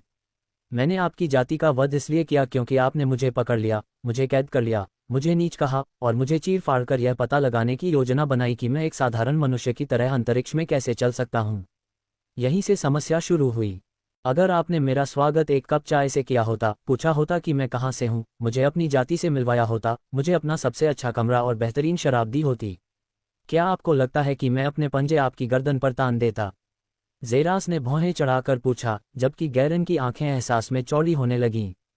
अब आपको समझ में आ रहा है कि मैं कोई राक्षस नहीं हूँ। आप ही थे जिन्होंने मुझे राक्षस बनाया। अध्याय 438, एक अनुचित सौदा। ज़ेरास ने कहा। तीनों जियारन ने उसे असहाय मुस्कान दी। तो मेरी बात सही है। मुझे आपको धोखा देने का कोई कारण नहीं है और मैं ऐसा नहीं करूँगा। मैं भी गद्दारों को ज़्यादा महत्व नहीं देता। वे इतिहास के सभी लोगों में सबसे घृणित हैं। ज़ेरास ने कहा, लेकिन इससे डार्वे को मानसिक शांति नहीं मिली। आप हमारी मदद करने के लिए क्यों तैयार हैं? आपने अचानक हमसे संपर्क करने और हमारी मदद करने का फैसला क्यों किया? यह आपके जैसा बिल्कुल नहीं है। वास्तव में आप कौन हैं? आप इंसान नहीं हैं, और शायद किसी तरह का राक्षस जिसके बारे में मैंने पहले कभी नहीं सुना है। लेकिन ज़्यादातर समय आप हमेशा इंसानी रूप में ही रहते हैं। आपकी पिछली कहानी क्या है? 80% रक्तरेखा वाला एक प्रतिभाशाली व्यक्ति निचले लोकों में कैसे हो सकता है? इस जगह को एक कारण से बंजर भूमि कहा जाता है। ज़ेरास, आपका मूल क्या है? डार्वे ने ज़ेरास के सीधे बैठते ही कहा। अब ये सौदे का मेरा दूसरा पक्ष है। यही कारण है कि मैं यहाँ हूँ। मैं आपसे ये सवाल पूछने आया हूँ, ज़ेरास ने उत्तर दिया, जबकि जियारन की भौहें भ्रम में सिकुड़ गईं। ये बेवकूफ़ी है। हम आपसे पहले कभी नहीं मिले हैं। हम कैसे जान सकते हैं कि आपका मूल क्या है? सिल्विया ने पूछा, जबकि ज़ेरास ने सिर हिलाया। ये बिल्कुल सच है, लेकिन एक ही व्यक्ति है जो मेरे सभी उत्तरों को जानता है। केवल वही जानता है कि मैं कौन या क्या हूँ और मेरा असली मूल क्या है।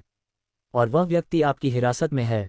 हा हा हा। अचानक डार्वे पागलों की तरह हंसने लगा। कमरे में मौजूद अन्य लोगों के लिए यह बहुत अजीब था, लेकिन जल्द ही उसने खुद को संभाला और ज़ेरास को मुस्कुराते हुए देखा। अब मुझे समझ में आया कि तुम हमारी मदद करने के लिए क्यों तैयार हो। तुम, ज़ेरास, एक खोया हुआ व्यक्ति हो। ऐसा लगता है कि तुम्हारी यादों पर नज़र रखी गई है या कुछ और तुम ये पता लगाना चाहते हो कि तुम वास्तव में कौन हो। ऐसा करने के लिए दुनिया में केवल एक ही व्यक्ति है जो मदद कर सकता है। शायद कोई ऐसा व्यक्ति जो आपकी यादों में बार बार आता रहता है, और वह व्यक्ति संयोग से हमारी हिरासत में है। आपने शायद यह अनुमान लगाया होगा कि उस व्यक्ति का अपहरण करना असंभव कार्य होगा, क्योंकि मुझे सच में संदेह है कि आप हम तीनों को एक साथ ले जा सकते हैं। डार्वे ने कहा, और ज़ेरास ने कंधे उचका दिए। कौन जानता है, फिर आपको ये जानकारी मिली कि हम जियारन वास्तव में यहाँ क्यों हैं, और आपने हमारी मदद करने का प्रस्ताव रखा ताकि हम आपको वह व्यक्ति दे सकें। फिर आपको हम तीनों से लड़ना नहीं पड़ेगा, जो आपके लिए बहुत जोखिम भरा कदम है, और आपको एक ही समय में वे उत्तर भी मिल जाएंगे जिनकी आपको आवश्यकता है। एक पत्थर से दो पक्षियों को मारने की बात करें, डार्वे ने कहा, और ज़ेरास भी पागलों की तरह हंसा। क्या यह आपकी योग्यता है? आपकी बुद्धिमत्ता? आप तीनों में सबसे चतुर हैं। ज़ेरास ने उस व्यक्ति की बुद्धिमत्ता से वास्तव में आश्चर्यचकित होकर कहा। डार्वे बहुत चतुर था और उसे बस एक या दो टुकड़ों की आवश्यकता थी और वह आसानी से सब कुछ एक साथ जोड़ सकता था। मैं इसे एक तारीफ के तौर पर लूंगा, डार्वे ने गर्व भरी मुस्कान के साथ कहा, जबकि अन्य दो जियारन ने ठंडी सांस ली। तो हाँ, तकनीकी रूप से आप सही हैं। ये सौदे का मेरा दूसरा पक्ष है।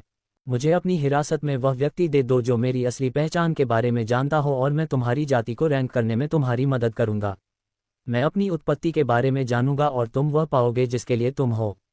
जीत जीत की बात है ना, ज़ेरास ने कहा। जैसे ही क्षेत्र में सन्नाटा छा गया और तीनों जियारन एक दूसरे को देखने लगे, अचानक तीनों की आंखों में अजीब से रून दिखाई दिए, क्योंकि वे सभी अचानक अपनी सीटों पर खड़े हो गए।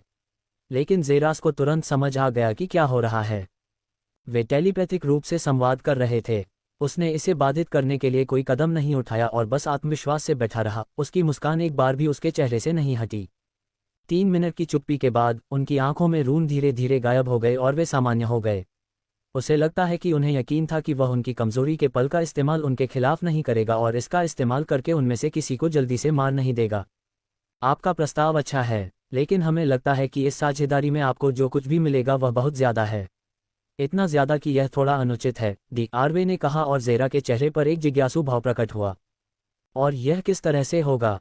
सबसे पहले आप अपनी उत्पत्ति के बारे में उत्तर प्राप्त करने में सक्षम होंगे। अभी आप घने अंधेरे में एक आंख पर पट्टी बांधे और अंधे जियारन की तरह हैं। आपका अस्तित्व उतना अच्छा नहीं है जितना आप दिखाते हैं। हम ही हैं जो उस अंधेरे को रोशन करेंगे और उस आंख पर बंधी पट्टी को हटाएंगे और साथ ही आपके अंधेपन को भी ठीक करेंगे। इसलिए हम जो कर रहे हैं वह उतना छोटा नहीं है जितना आपने इसे बनाया है। आप ही हैं जो इसमें सबसे ज्यादा लाभान्वित होंगे। आपकी जाति भी अपने स्तर को ऊपर उठा पाएगी और उस रैंक तक पहुंच पाएगी जो आपने अपने इतिहास की शुरुआत से पहले कभी नहीं पहुंची है। और आप मनुष्यों के साथ युद्ध से भी बचेंगे और अपनी पूरी सेना के आधे लोगों की जान बचाएंगे। मुझे लगता है कि यह एक उचित सौदा है, ज़ेरास ने कहा और डार्वे ने सिर हिलाया। दूसरी बात, हमारे जरिए आप अपनी ताकत में काफी सुधार कर पाएंगे। आप 80% ब्लडलाइन शुद्धता धारक हो सकते हैं, लेकिन मुझे यकीन है कि आप अच्छी तरह जानते हैं कि अगर आप इस दायरे में रहे तो आपकी वह ब्लडलाइन बर्बाद हो जाएगी। उस ब्लडलाइन पर फल पाने का कोई तरीका नहीं होगा। प्रोडिजी के युद्ध इवेंट में भाग लेने और जीतने से यह सुनिश्चित होगा कि आप अपनी ताकत बढ़ाने में सक्षम हैं और सुनिश्चित करें कि आप उस ब्लडलाइन की पूरी क्षमता का एहसास कर पाएं। अभी आप गैलेक्सी रैंक पर हैं और मुझे यकीन है कि अगर आप यहां रहे तो आप ट्रू यूनिवर्स ओरिजिन रैंक तक पहुंचने का कोई तरीका नहीं है। आपका शिखर हमारी तरह छद्म ब्रह्मांड रैंक होगा। चाहे आप कितनी भी मेहनत क्यों न करें, आप उस छद्म ब्रह्मांड रैंक को पार नहीं कर पाएंगे जो ब्रह्मांड मूल रैंक तक पहुंचने के बारे में कम और अमर मूल रैंक तक पहुंचने के बारे में और भी कम बात करता है। हमें लगता है कि आप इससे सामान्य से कहीं ज्यादा फायदा उठाएंगे, डार्वे ने कहा, जबकि 2 अन्य जियारन ने अपनी सहमति दी। अध्याय 439, मुझे जेसन सेलेस्ट्रिया दे दो। आपने सही कहा, ज़ेरास ने तीनों जियारन की ओर देखते हुए तारीफ की। लेकिन अगर आप पहले यहाँ नहीं आए होते तो मैं ऊपरी क्षेत्र में दिलचस्पी क्यों दिखाता? क्या? डार्वे ने भौहें चढ़ाकर पूछा। अगर आप यहाँ नहीं आए होते, मुझे कैसे पता चलता कि मेरे पास 80% रक्तरेखा शुद्धता है? मुझे ऊपरी क्षेत्र के बारे में कैसे पता चलता? ये वैसा ही है जैसा आपने कहा, मैं छद्म ब्रह्मांड मूल रैंक तक पहुंचने में सक्षम होता। मैं कोई प्रतिभा बर्बाद नहीं करूंगा क्योंकि मुझे इसके बारे में पता भी नहीं है, ज़ेरास ने मुस्कुराते हुए कहा और डार्वे की आंखें सिकुड़ गईं। आपको क्यों लगता है कि मैं यहाँ केवल राजा होने से संतुष्ट नहीं होता? ऐसे साधना आधार के साथ जो मुझे मूल रूप से बेजोड़ बनाता। मैं यहाँ ब्रह्मांड का राजा होने से संतुष्ट होता। मैं ऊपरी क्षेत्र में जाकर संघर्ष क्यों करूंगा जबकि मैं यहाँ राजा हो सकता हूँ और हर कोई मेरी पूजा कर सकता है? अगर आप इसके बारे में सोचें तो ये थोड़ा बेवकूफ़ी भरा लगता है, ज़ेरास ने बताया कि तीनों जियारन एक दूसरे की ओर देखने लगे। आप तीनों ही हैं जिन्होंने मुझे इस ऊपरी क्षेत्र और मेरी रक्तरेखा शुद्धता के बारे में सिखाया। आप ही हैं जिन्होंने इसे सामने लाया और आप ही इससे निपटेंगे। इसके अलावा अगर मैं वास्तव में अमर क्षेत्र में पहुंच गया तो क्या होगा? न केवल मेरे पास आपके कबीले को ऊपर ले जाने की शक्ति होगी, बल्कि कल्पना करें कि अगर आप सभी के पास एक सच्चा अमर रैंक विशेषज्ञ होता, बस कौन आपके खिलाफ काम करने की हिम्मत करेगा? क्या यह आपके लिए किसी तरह के सुरक्षित कवच के रूप में काम नहीं करेगा? यह आपके लिए एक अतिरिक्त लाभ है, एक अमर क्षेत्र विशेषज्ञ का समर्थन, ज़ेरास ने प्रस्ताव रखा क्योंकि उसने तीनों जियारन को गहरी सोच में डूबे हुए देखा। और एक बार फिर रून उनकी आंखों में दिखाई दिए क्योंकि वे टेलीपैथिक रूप से संवाद करने लगे। कुछ मिनटों के बाद उन्होंने आखिरकार ज़ेरास पर ध्यान केंद्रित किया क्योंकि दोनों समूहों के बीच एक शक्तिशाली आंख से संपर्क स्थापित किया गया था, लेकिन ज़ेरास बिना किसी हिचकिचाहट के बैठा रहा और शांति से उनकी ओर देखता रहा। ठीक है, हम इस सौदे पर सहमत होंगे, डी आरवे ने कहा, जबकि ज़ेरास ने इसके बजाय कंधे उचका दिए।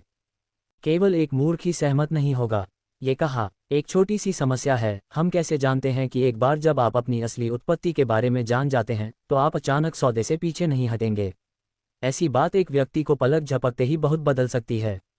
ज़ेरा के चेहरे पर एक असहाय मुस्कान दिखाई देने पर डी आरवे ने चिंतित होकर पूछा, यही आप चिंतित हैं? दुर्भाग्य से मेरे पास इसका कोई जवाब नहीं है। ईमानदारी से कहूँ तो मुझे वास्तव में कोई अंदाजा नहीं है कि यह मुझे कैसे बदल देगा। यह आपका जोखिम है, ज़ेरास ने जवाब दिया, लेकिन डी आरवे ने फिर भी स्वीकृति की एक झलक दी।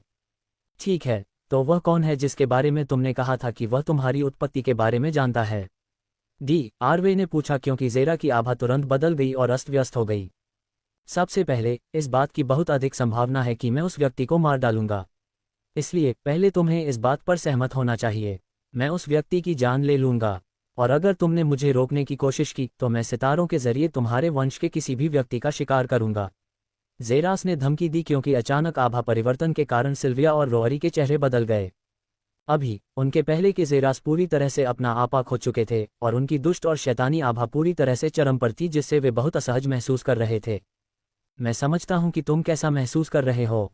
मुझे पूरा यकीन है कि वह व्यक्ति गियारन नहीं है, क्योंकि हमारा निश्चित रूप से इससे कोई लेना देना नहीं है। इसलिए चिंता मत करो, तुम जो भी हो उसे किसी भी तरह से संभाल सकते हो, लेकिन इस शर्त पर कि हमें उसके मुंह से तुम्हारी उत्पत्ति के बारे में भी सुनना होगा। अगर तुम हमें यह नहीं बताओगे कि तुम सच में क्या हो या कौन हो, तो हम सौदा रद्द कर सकते हैं, दार्वे ने बिना किसी हिचकिचाहट के कहा, जबकि ज़ेरा की भौहें खतरनाक तरीके से सिकुड़ गईं, लेकिन उस आदमी के हाव भाव से अंदाजा लगाया जा सकता था कि वह इस बार एक कदम भी पीछे नहीं हटेगा। ठीक है, ज़ेरा के गले से आवाज़ निकली और वह सीट पर वापस बैठ गया। तो वह व्यक्ति कौन है? डार्वे ने पूछा। ज़ेरा की आंखों में एक गोलाकार काला बिंदु दिखाई दिया। जेसन सेलेस्ट्रिया, मुझे जेसन सेलेस्ट्रिया दे दो, ज़ेरा ने जोर से कहा। पूरा कमरा उसके शरीर से स्वाभाविक रूप से निकलने वाली शक्तिशाली आभा से कांप उठा। क्या वह मनुष्यों के विश्व नेताओं में से एक नहीं है? सिल्विया ने पूछा, और उसके बाद रोअरी ने ठंडी सांस ली। वह कमीना, रोअरी ने कहा जब ज़ेरा ने अपनी काली आंखें उसकी ओर घुमाईं। तुम भी उससे नफरत करते हो? उसने भौहें चढ़ाकर पूछा। वह एक गद्दार है जिसने बिना सोचे समझे पहले अपनी ही जाति के साथ विश्वासघात किया। इसमें कोई संदेह नहीं कि वह एक दिन हमारे साथ विश्वासघात करेगा जब हम किसी बहुत मजबूत प्रतिद्वंद्वी के सामने होंगे।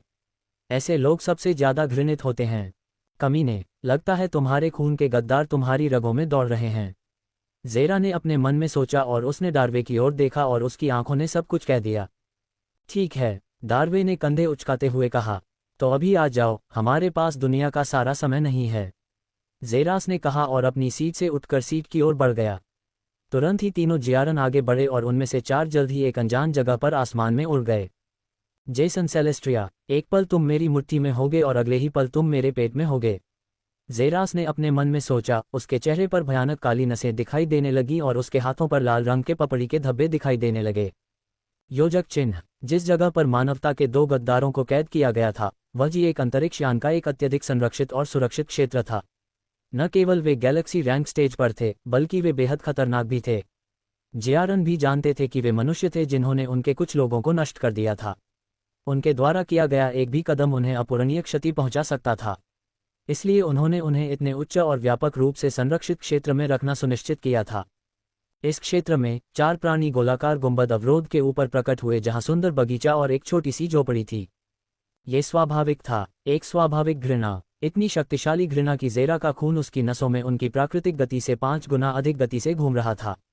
झोपड़ी को देखते ही ज़ेरा के अस्तित्व को गहराई से जानने से एक तीव्र घृणा उत्पन्न हुई, और तुरंत दुनिया लाल रंग की एक चमकदार चमक में फट गई, जैसे कि एक राक्षसी हत्या का इरादा दुनिया भर में फट गया। अध्याय 440, जेसन सेलेस्ट्रिया से अंतिम मुलाकात। 1 हत्या का इरादा, एक तीव्र घृणा या रक्तपात से बनी घटना। ये कुछ ऐसा था जो एक व्यक्ति के शरीर पर हल्के से लिपटा हुआ एक हल्का सा आभा था। कुछ ऐसा जो केवल तभी प्रकट होता है जब कोई व्यक्ति हत्या के लिए तैयार हो। फिर भी पूरी दुनिया लाल रंग की एक चमकदार चमक में प्रकाशित हो गई, जिससे पूरी जगह एक लाल रंग की आभा में काली हो गई, जबकि पूरी दुनिया में एक अविश्वसनीय दबाव भर गया। तुरंत तीनों जियारन पीछे की ओर बंद हो गए और वे ज़ेरास को देखकर चौंक गए, जिसके पीछे एक तैरते हुए लाल रंग के समुद्र की छवि थी। यह पागलपन है। उसकी मात्र हत्या की मंशा प्राकृतिक कानून को जबरदस्ती बदलने और अपने आप में एक सूक्ष्म घटना बनाने के लिए पर्याप्त है। डार्वे अविश्वसनीय सदमे में जोर से चिल्लाया। उसका आमतौर पर शांत व्यवहार पूरी तरह से खो गया। ये बहुत ही घुटन भरा था कि किसी के पास इतनी हत्या की मंशा हो सकती है। वह सदियों से ज्यादा समय से जी रहा था, फिर भी उसने पहली बार इतनी बड़ी मात्रा में हत्या की मंशा देखी थी। और धीरे धीरे उन्होंने देखा कि जेरास आसमान से सीधा नीचे उतरा, उसके हाथ मुट्ठी में कसकर बंधे हुए थे और उसके पीछे उसके सफ़ेद बाल पागलों की तरह उड़ रहे थे। रुको, बैरियर 1000 डिग्री वोल्ट इसके माध्यम से बह रहा है, रॉरी ने कहा, क्योंकि उसने जेरास को बैरियर से संपर्क करने से रोकने की कोशिश की लेकिन उसके हाथ डार्वी ने पकड़ लिए क्योंकि वे सभी उससे बहुत दूर खड़े थे। अगर तुम उसके करीब जाओगे तो तुम मर जाओगे, डार्वी ने कहा और उसने रॉरी के हाथों को सख्ती से पकड़ लिया, जिसका चेहरा सदमे से चमक रहा था। वह पहले ही पूरी तरह से अपना आपा खो चुका है, उसकी शांति वर्तमान में उसकी नसों में बह रहे पागल क्रोध की सच्ची परिभाषा है। मुझे डर है कि हम इसमें बिल्कुल भी हस्तक्षेप नहीं करेंगे, डी आरवे ने कहा जब उन्होंने जेरास के पैरों को बैरियर को छूते हुए देखा, लेकिन वे 1 मिनट भी टिक नहीं पाए और तुरंत ही टुकड़े टुकड़े हो गए और जेरास पूरी तरह से बेफिक्र होकर नीचे उतरता रहा। वह बिना किसी प्रयास के ही इसे चीरता हुआ निकल गया। ये हजारों वोल्ट बिजली से भी ज्यादा था, फिर भी वह इसे चीरता हुआ ऐसे निकल गया जैसे कि यह कुछ भी नहीं था। उसने दर्द का कोई लक्षण भी नहीं दिखाया, रॉरी ने कहा जब उन्होंने जेरास को बैरियर में मौजूद छेद से गायब होते हुए देखा, लेकिन उन्होंने उसके बहुत नज़दीक जाने की बिल्कुल भी कोशिश नहीं की। जेरास के आसपास पूरी जगह तुरंत एक गहरे लाल रंग में बदल गई और उसके आसपास की जगह पानी की लहर की तरह थी। जमीन पर कदम रखते ही उसके कदम की जगह से एक गोलाकार लहर निकली, जैसे कि एक शांत तालाब में पानी की एक बूंद गिर रही हो। जब ये लहरें झोपड़ी तक पहुंची तो वे धूल में बिखर गईं और धीरे धीरे हवा में उड़ गईं और फिर कुछ भी नहीं रह गईं। 1 सेकंड में ही आधुनिक दिखने वाली खूबसूरत झोपड़ी धूल में तब्दील हो गई और अब एक सुंदर आदमी सामने आया जो प्रार्थना में हाथ जोड़कर बैठा था और वह जमीन से सिर्फ 1 इंच की दूरी पर तैर रहा था। तुरंत जेरास ने इसे महसूस कर लिया, किसी परिचय की बिल्कुल भी जरूरत नहीं थी। वह महसूस कर सकता था कि उसके खून में धड़कन और भी बढ़ गई है और उसके अस्तित्व से तीव्र घृणा बाहर निकल रही है। कदम कदम कदम, और धीरे धीरे वह उस आदमी की ओर बढ़ा और उसके ठीक 5 मीटर पहले रुक गया। अपनी आंखें खोलते ही बिजली तेजी से दुनिया भर में चमक उठी और जेरा के चेहरे की ओर तैरती हुई चली गई, लेकिन जब वे उसके शरीर के 1 मीटर के करीब पहुंची तो वे बिखर गईं। हत्या के इरादे से बनी एक सूक्ष्म घटना, कितना शानदार, जेसन ने जेरा के शरीर के चारों ओर बने खून के समुद्र को देखते हुए कहा। केवल एक ही व्यक्ति मेरे प्रति इतनी हत्या की मंशा रख सकता है। केवल एक ही व्यक्ति में इतनी क्षमता हो सकती है कि वह आखिरकार मेरे सामने खड़ा हो सके, बदला लेने के लिए। तुम जेरास हो, जेरास सेलेस्ट्रिया, जेसन ने कहा और जेरास अचानक मुस्कुराया, एक अविश्वसनीय रूप से बड़ी मुस्कान जिसने उसके दुष्ट जबड़े और लाल रंग के दांतों की पंक्तियों को प्रकट किया जो एक दूसरे पर बंद अलग अलग स्पाइक्स की तरह लग रहे थे। क्या तुमने कभी सोचा था कि ये दिन आएगा, जेसन? तुम्हारे प्रतिशोध का दिन, वह दिन जब तुम्हारा सबसे बुरा सपना तुम्हारे सामने आएगा। क्या तुमने कभी इसके बारे में सोचा है, जेसन? जेरस ने अपनी कर्कश आवाज में पूछा, जिससे उन दोनों के आसपास का पूरा स्थान हिल गया। मैंने सच में कभी नहीं सोचा था कि ऐसा होगा। आखिरकार तुम एक नगण्य हो। तुम बचपन में एक बिल्कुल कमजोर व्यक्ति थे, इतने कमजोर जबकि मैं जानता हूं कि तुम मेरी समझ से परे की जाति से हो। अब भी जब मैं इस निचले क्षेत्र में साधना के चरम शिखर पर खड़ा हूं, तुम्हारी जाति अभी भी मुझे हैरान करती है। लेकिन किसने सोचा होगा कि तुम इतने मजबूत हो जाओगे, और इतनी तेजी से भी? जेसन ने हंसते हुए कहा, जैसे जेरस के आसपास का स्थान कांच की तरह टूटने लगा। एक नगण्य? तुमने कहा कि मैं एक नगण्य हूं? जेरस ने मजाक की जानलेवा मुस्कान के साथ पूछा। तुम हो, जेरस। अभी भी मुझे संदेह है कि क्या तुम मेरे सामने खड़े होने के योग्य भी हो, या तुम उन्हें किसी तरह के बैकअप के तौर पर यहां लाते हो। जेसन ने मुस्कुराते हुए कहा, अगर तुम तीनों अभी भी मेरे पास आ जाओ तो भी तुम मुझे हरा नहीं पाओगे। बूम! तुरंत पूरी दुनिया में काले और सफ़ेद रंग की चमक फैल गई, क्योंकि पूरी दुनिया ने अपने सारे रंग खो दिए। इस तरह की घटना का स्रोत कोई और नहीं बल्कि लाल रंग की ऊर्जा से लिपटा एक पंजा था जिसने अपने रास्ते में बने अनगिनत ब्लैक होल को हिंसक तरीके से चीरकर उस चेहरे पर सिर पटक दिया। और उसके बाद जेसन की पीठ अंतरिक्ष पर इतनी जोर से टकराई कि एक स्थानिक नोड अंतरिक्ष में फट गया और उसका शरीर तुरंत स्थानिक नोड में गायब हो गया। तुरंत स्थानिक छेद ने वापस बंद होने की कोशिश की, लेकिन उसे मजबूत लाल पंजों ने रोक दिया जिसने स्थानिक छेद को कसकर पकड़ रखा था और इसे बंद होने से रोक दिया। तुरंत जेरास ने स्थानिक छेद को फिर से खोल दिया और स्थानिक छेद के खुद को ठीक करने से पहले ही उसमें गायब हो गया और दुनिया एक बार फिर पूरी तरह शांत हो गई।